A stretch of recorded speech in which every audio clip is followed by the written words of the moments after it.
देखो यहां तक बता दिया था ना कल।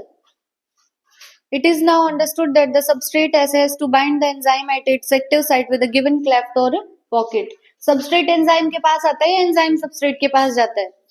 Substrate enzyme के पास जाता है और उसकी पॉकेट में जाके फिट हो जाएगा, जिसकी वजह से बनेगा substrate enzyme complex, उसके बाद बनेगा substrate product complex और फिर enzyme product complex। लास्ट में क्या बनेगा? enzyme product complex और enzyme और product अलग अलग हो जाएंगे। The substrate has to diffuse toward the active site, देख लिया था कल। There is thus an obligatory formation of an enzyme substrate complex। अगर हमें फाइनली प्रोडक्ट बनाना है तो बीच में एंजाइम सबस्ट्रेट कॉम्प्लेक्स का बनना बहुत जरूरी है। तो ये चीज क्या है? ऑब्लिगेटरी है। ठीक है।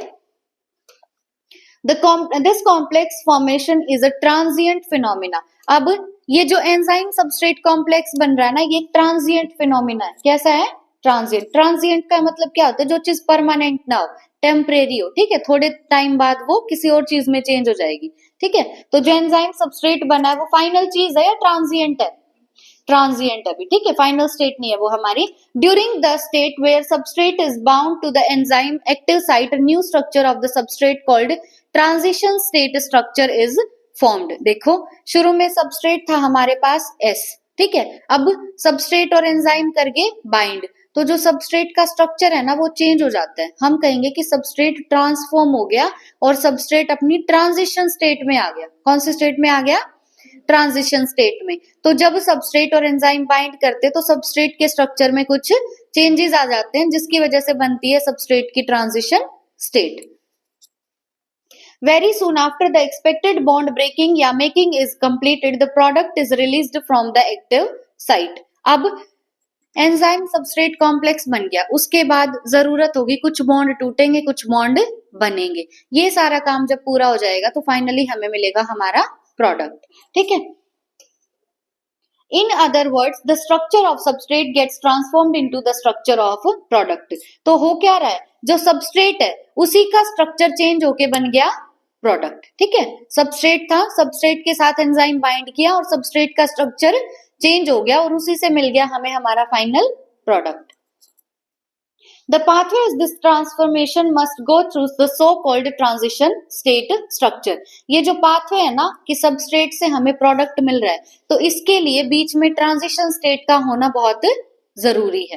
ठीक है, there could be many more altered structural states between the stable substrate and product। altered का मतलब होता है जो चेंज होता रहे। ठीक है, तो क्या हुआ? यहाँ पे है क्या? करना पोज, कुंडी लगा लो।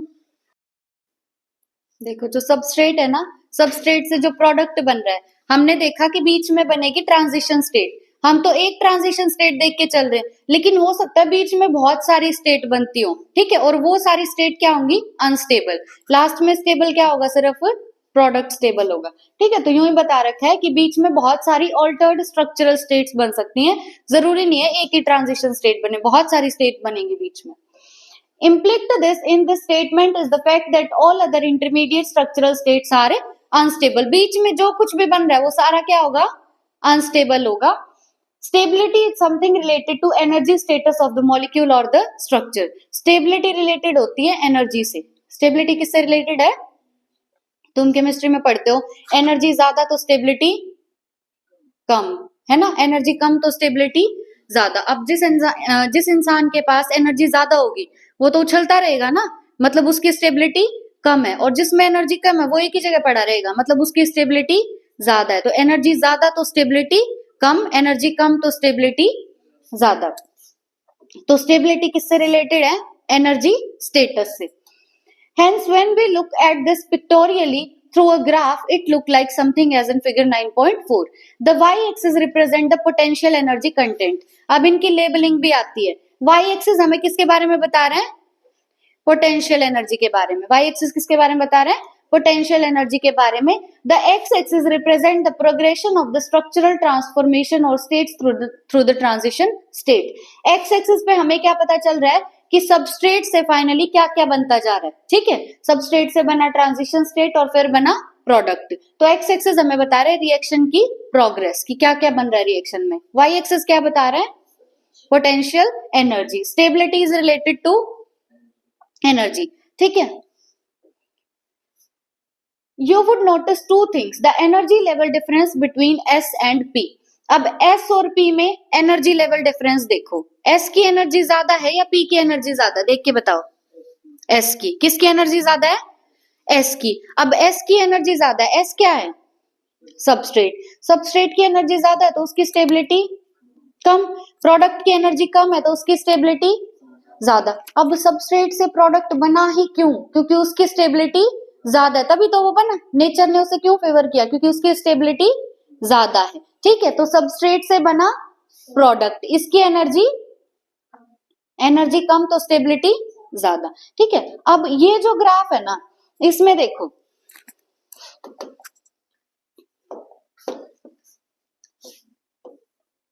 ये तुम्हारा सबस्ट्रेट है और इधर बन गया प्रोडक्ट। सबस्ट्रेट की एनर्जी ज्यादा है, प्रोडक्ट की एनर्जी कम है, तो इसका मतलब क्या है, बीच में जो एनर्जी है वो क्या हुई होगी, थर्मो में पढ़ते तुम, यहां एनर्जी मान लो 100 जूल थी, यहां 50 जूल पहुंची, तो 50 जूल कहां गई, लॉस हुई होगी, 50 जूल बाहर निकली होगी। मतलब ये रिएक्शन कैसी लग रही है तुम्हें, एक्सोथर्मिक। कैसी रिएक्शन है, एक्सोथर्मिक। तो जब भी तुम्हें, बहुत इंपॉर्टेंट बात है, जब भी तुम्हें ग्राफ ऐसा दिया हो कि सबस्ट्रेट यहाँ पे और प्रोडक्ट यहाँ पे, यानी सबस्ट्रेट की एनर्जी ज्यादा प्रोडक्ट की कम, तो ये ग्राफ किसका है, एक्सोथर्मिक रिएक्शन का। किसका ग्राफ है, एक्सोथर्मिक रिएक्शन का। लेकिन जरूरी तो नहीं है ना कि सारी रिएक्शन एक्सोथर्मिक हो, है ना। अब मान लो अगर तुम्हें ग्राफ ऐसा दिया है, यहाँ पे सबस्ट्रेट और यहाँ पे प्रोडक्ट, तो अब एनर्जी ज्यादा किसकी है, प्रोडक्ट की। ये बनाया सबस्ट्रेट, ये बनाया प्रोडक्ट, सबस्ट्रेट की एनर्जी कम, प्रोडक्ट की ज्यादा। अब सबस्ट्रेट के पास 100 जूल थी, प्रोडक्ट के पास आ गई 200 जूल, तो कहां से आई होगी, बाहर से आई होगी, है ना। मतलब हमने दी होगी बाहर से energy.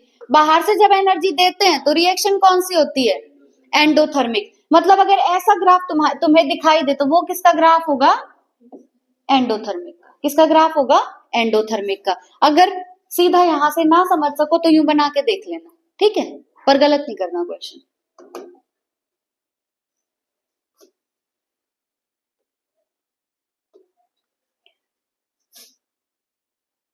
You would notice two things, the energy level difference between S and P. P is at a lower level than S, the reaction is an exothermic reaction. अगर P नीचे है और S ऊपर है तो रिएक्शन कौन सी होगी, P नीचे है S ऊपर है तो रिएक्शन कौन सी, एक्सोथर्मिक, ठीक है, यही लिखा है।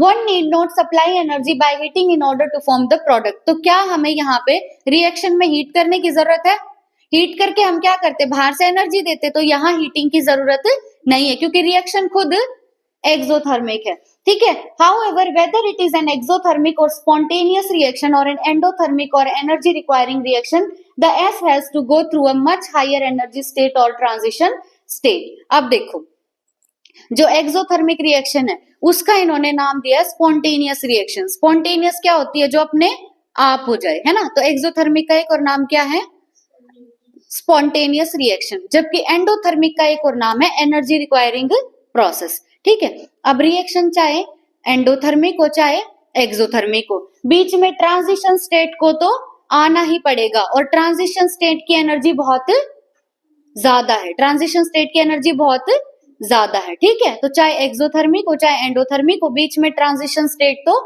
जरूर आएगी, तभी बनेगा सबस्ट्रेट से प्रोडक्ट, ठीक है। और ट्रांजिशन स्टेट की एनर्जी बहुत हाई है, ठीक है, दिख रहा है ना ग्राफ में, देखो एनर्जी बहुत ज्यादा है ट्रांजिशन स्टेट की। अब ट्रांजिशन स्टेट की एनर्जी ज्यादा है तो स्टेबिलिटी कम, इतनी कम स्टेबिलिटी है कि तुरंत क्या बन जाएगा, इससे प्रोडक्ट बन जाएगा।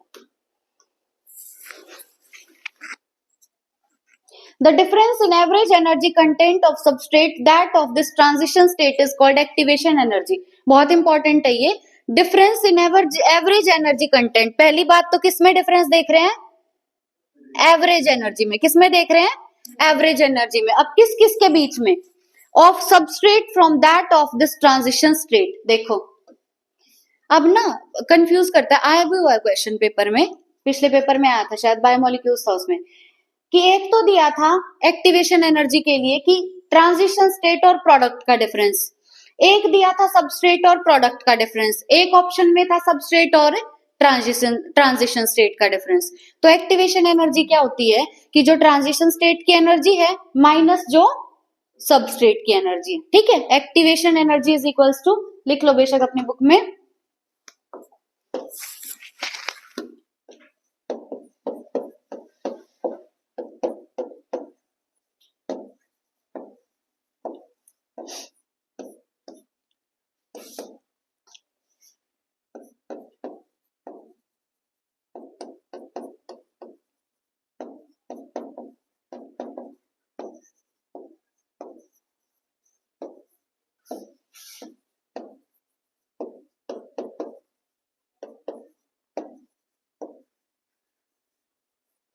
और ये एनर्जी हम देख रहे हैं एवरेज एनर्जी, कौन सी एनर्जी है, एवरेज एनर्जी। तो किस किस का होगा, ट्रांजिशन स्टेट का और सबस्ट्रेट का डिफरेंस देखना है, ठीक है, सबस्ट्रेट और प्रोडक्ट का, या सबस्ट्रेट और ट्रांजिशन स्टेट का नहीं देखना, ठीक है, लिख लिया।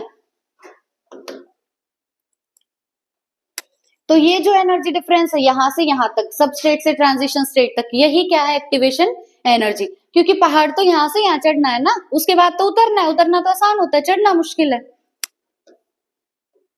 Enzymes eventually bring down this energy barrier, making the transition of S to P more easy. अब सबस्ट्रेट से प्रोडक्ट पे आना आसान हो जाए, इसीलिए हम डालते हैं enzyme.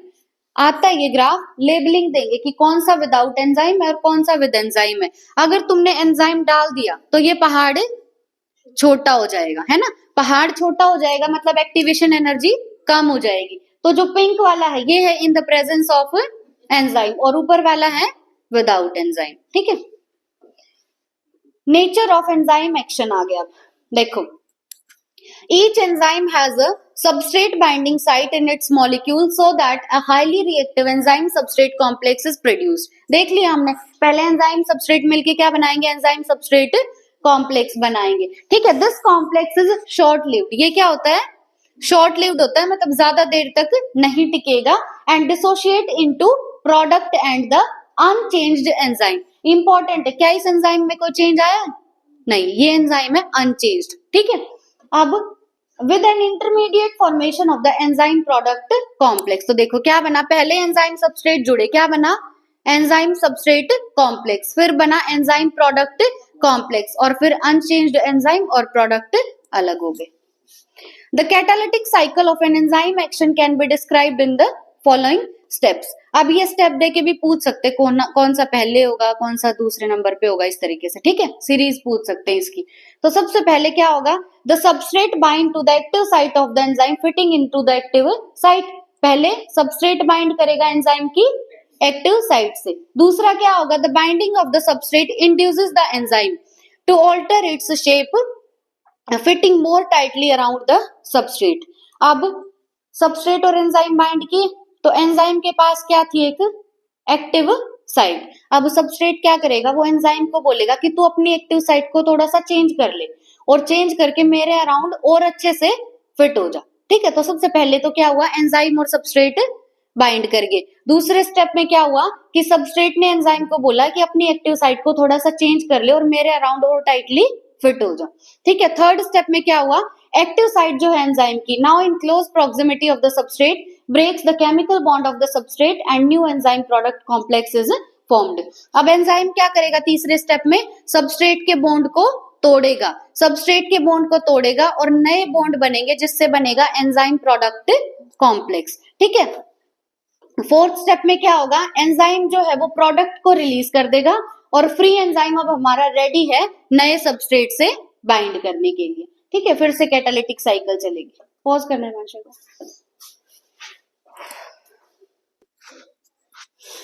Factors affecting enzyme activity. The activity of an enzyme can be affected by a change in the conditions which can alter the tertiary structure of the protein. अब अगर हमें किसी भी एंजाइम पे अफेक्ट डालना है कोई भी, तो हम उसके टर्शरी स्ट्रक्चर पे अफेक्ट डालेंगे, क्योंकि एंजाइम में फंक्शनल स्टेट कौन सी होती है, एंजाइम का जो, हाँ, एक्टिव साइट होती है फंक्शनल, लेकिन मैं ये पूछ रही हूँ जैसे प्रोटीन था, प्रोटीन में स्ट्रक्चर थे प्राइमरी सेकेंडरी टर्शरी, है ना, तो फंक्शनल कौन सा होता है? टर्शरी, और नॉन फंक्शनल प्राइमरी, है ना। तो अगर हमें एंजाइम के ऊपर इफेक्ट डालना है तो हम टर्शरी स्ट्रक्चर को अफेक्ट करेंगे। These include temperature, pH, change in the substrate concentration और binding of specific chemicals that regulate its activity. अब ये कौन कौन से फैक्टर है जो एंजाइम की एक्टिविटी को अफेक्ट करेंगे? पहली बात, कौन से स्ट्रक्चर को अफेक्ट करेंगे? टर्शरी स्ट्रक्चर को अफेक्ट करेंगे, और फैक्टर्स में आएगा, पहला फैक्टर है टेम्परेचर, दूसरा है पीएच, तीसरा है चेंज इन सबस्ट्रेट कंसंट्रेशन, और फोर्थ है कि कुछ ऐसे केमिकल्स बाइंड करेंगे जो या तो एक्टिविटी को बढ़ा देंगे या घटा देंगे। ठीक है, कुछ केमिकल्स बाइंड करेंगे। हो गई क्लास खत्म तुम्हारी? हो गया?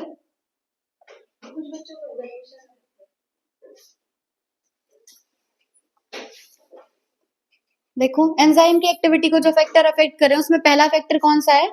टेम्परेचर, दूसरा पीएच, तीसरा चेंज इन सबस्ट्रेट कंसंट्रेशन, और फोर्थ है कुछ केमिकल जो या तो इनहिबिट करेंगे एक्टिविटी को या बढ़ाएंगे। ठीक है, अब ये अफेक्ट कौन से स्ट्रक्चर को करेंगे? टर्शरी स्ट्रक्चर को। पहले टेम्परेचर और पीएच की बात कर लेते, जैसा टेम्परेचर चलेगा ना वैसा ही पीएच चलेगा। तो टेम्परेचर के साथ क्या है कि एंजाइम का होता है एक ऑप्टिमम टेम्परेचर, पहले भी बहुत बार बता चुकी हूँ। ऑप्टिमम वर्ड का मतलब क्या है? जहां पे एक्टिविटी मैक्सिमम हो। ठीक है, अब एंजाइम जहां पे मैक्सिमम फंक्शनल होगा उस टेम्परेचर को बोलेंगे ऑप्टिमम टेम्परेचर, और इसी तरीके से ऑप्टिमम पीएच। अगर ऑप्टिमम टेम्परेचर से कम टेम्परेचर दोगे तो एंजाइम की एक्टिविटी कम होगी या वो काम ही नहीं करेगा। अगर ऑप्टिमम टेम्परेचर से ज्यादा टेम्परेचर दोगे तो एंजाइम क्या है? प्रोटीन, और ज्यादा टेम्परेचर देने पे प्रोटीन हो जाते हैं डीनेचर। डीनेचर मतलब टर्शरी स्ट्रक्चर से आ जाएंगे प्राइमरी स्ट्रक्चर पे। ठीक है, यही कह रहे हैं। तो देखो enzymes generally function in a narrow range of temperature and pH. तो एंजाइम जिस टेम्परेचर या पीएच पे काम करते हैं उसकी रेंज बहुत नैरो है। रेंज नैरो होने का मतलब क्या है कि जैसे एक तो मैं बोलूं कोई 0 से 100 तक किसी भी टेम्परेचर पे काम कर सकता है, एक मैं बोलूं कि ये एंजाइम ऐसा है कि ये 21 टू 24 डिग्री सेल्सियस तक ही काम कर सकता है, मतलब उसकी रेंज क्या है? बहुत नैरो। तो एंजाइम जिस टेम्परेचर या पीएच पे काम करते हैं वो रेंज क्या है? बहुत नैरो है। ठीक है, each enzyme shows it's highest activity at a particular temperature and pH, और उसको बोलेंगे ऑप्टिमम टेम्परेचर और ऑप्टिमम पीएच। कि हर एक एंजाइम एक पर्टिकुलर टेम्परेचर और पीएच पे मैक्सिमम एक्टिविटी शो करता है, उस टेम्परेचर या पीएच को हम क्या बोलेंगे? ऑप्टिमम टेम्परेचर या ऑप्टिमम पीएच। ठीक है, तो ऑप्टिमम का मतलब क्या है कि वो पॉइंट जहां पे एंजाइम अपनी मैक्सिमम एक्टिविटी शो करे। ठीक है, वो होगा ऑप्टिमम टेम्परेचर और optimum pH. Activity declines both below and above the optimum value. अगर ऑप्टिमम टेम्परेचर या पीएच से कम दोगे तो भी एक्टिविटी कम होगी, और उससे ज्यादा दोगे तो भी एक्टिविटी कम होगी। मैक्सिमम कहां पे है? ऑप्टिमम पे। Low temperature preserve the enzyme in a temporarily inactive state, whereas high temperature destroys enzymatic activity because proteins are denatured by heat. देख लिया ये तो हमने। अगर टेम्परेचर या पीएच कम रखोगे तो एंजाइम रहेगा इनएक्टिव। एंजाइम क्या रहेगा? इनएक्टिव, मतलब काम ही नहीं करेगा। अगर टेम्परेचर या पीएच ज्यादा दे दिया तो एंजाइम हो जाएगा डीनेचर, मतलब टर्शरी से आ जाएगा प्राइमरी स्टेट में। आ गया है समझ? अब ग्राफ देख लो इसका एक बार। ये देखो ग्राफ, टेम्परेचर और पीएच का बिल्कुल सेम ग्राफ है। इसमें क्या है? ये है ऑप्टिमम वैल्यू, जो पीक है ये क्या है? इधर एंजाइम की एक्टिविटी है। ये ऑप्टिमम पीएच अगर है तो एंजाइम की एक्टिविटी मैक्सिमम। ऑप्टिमम टेम्परेचर है तो एंजाइम की एक्टिविटी मैक्सिमम। इससे नीचे एंजाइम की एक्टिविटी कम है, और इससे इधर भी नीचे आने पे एंजाइम की एक्टिविटी कम है। ठीक है, तो बेल शेप का ग्राफ बन रहा है टेम्परेचर का भी और पीएच का भी। इधर एंजाइम की एक्टिविटी, इधर पीएच या टेम्परेचर। आ गया समझ? उसके बाद है कंसंट्रेशन ऑफ सबस्ट्रेट। सारे फैक्टर्स में सबसे ज्यादा इंपॉर्टेंट ये है। With the increase in substrate concentration the velocity of enzymatic reaction rises at first. अब जैसे जैसे हम सबस्ट्रेट की कंसंट्रेशन बढ़ाते हैं तो रिएक्शन की वेलोसिटी भी बढ़ेगी। ठीक है, शुरू में क्या हो रहा है? हमने सबस्ट्रेट की कंसंट्रेशन बढ़ाई, रिएक्शन की वेलोसिटी भी बढ़ी। ठीक है, the reaction ultimately reaches a maximum velocity which is not exceeded by any further rise in concentration of the substrate. जैसे अगर तुम्हें 2 रोटी की भूख है, ठीक है, शुरू में मैंने 1 रोटी दी तो तुम्हारा पेट भर गया थोड़ा बहुत, फिर दूसरी दूंगी वो तुम भी बड़े अच्छे से खाओगे दूसरी भी। लेकिन अगर तुमने 2 रोटी खा ली, 2 की भूख थी, अब मैं तीसरी दूंगी तो क्या खाओगे? नहीं खाओगे ना, क्योंकि मैक्सिमम कितनी खा सकते थे? 2। अब इसी तरीके से सबस्ट्रेट तुम शुरू में बढ़ाते गए तो रिएक्शन की वेलोसिटी भी बढ़ती गई। अब मैक्सिमम वेलोसिटी मान लो 100 हो सकती है और 100 पहुंच गई, तो अब तुम कितना भी सबस्ट्रेट डालते जाओ, क्या वेलोसिटी बढ़ेगी? नहीं बढ़ेगी। इसको हम कहेंगे कि सैचुरेशन आ गया। क्या आ गया? सैचुरेशन। कि अब कितना भी सबस्ट्रेट डालो अब वेलोसिटी नहीं बढ़ने वाली। This is because the enzyme molecule are fewer than the substrate molecule, and after saturation of these molecules there are no free enzyme molecules to bind with the additional substrate molecules. अब enzyme अगर तुमने 10 डाले थे, ठीक है, और 10 के 10 enzyme ने अगर अपना काम कर दिया, 10 एंजाइम डाले थे और तुमने ऊपर से सबस्ट्रेट जितने ये एंजाइम कैरी कर सकते थे उतने सबस्ट्रेट डाल दिए।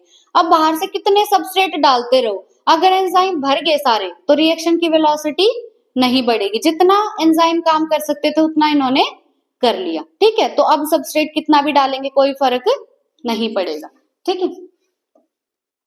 The activity of an enzyme is also sensitive to the presence of specific chemicals that bind to the enzyme. अच्छा, एक और बात दिया नहीं शायद एनसीईआरटी ने ये, देखो हमने क्या किया, शुरू में सबस्ट्रेट की कंसंट्रेशन बढ़ाई, सबस्ट्रेट की कंसंट्रेशन बढ़ाई तो रिएक्शन की वेलोसिटी भी बढ़ी, और रिएक्शन की वेलोसिटी को हम लिखते हैं v से। किससे लिखेंगे? v से। फिर एक टाइम पे मैक्सिमम वेलोसिटी आ गई, मैक्सिमम वेलोसिटी को हम कहेंगे v max। उसको क्या कहेंगे? v max। अब साइंटिस्ट आए थे एक, माइकेलिस, साइंटिस्ट का नाम क्या था? माइकेलिस। उन्होंने माइकेलिस मेंटन कर्व दिया था। क्या दिया था? माइकेलिस मेंटन कर्व। इसके अंदर उन्होंने क्या बताया था? इसके अंदर उन्होंने Km बताया था, लिख लो अपनी एनसीईआरटी में। उन्होंने क्या बताया था? Km। अब Km है माइकेलिस कांस्टेंट, स्पेलिंग देख लेना भाई बस। Km क्या है? Michaelis constant. उन्होंने कहा कि ये Km जो है ना, ये होता है Vmax/2। Km क्या होता है?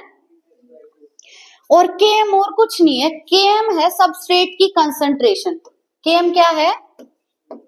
मतलब कितना तुमने सबस्ट्रेट डाला है। Km क्या है? Substrate concentration.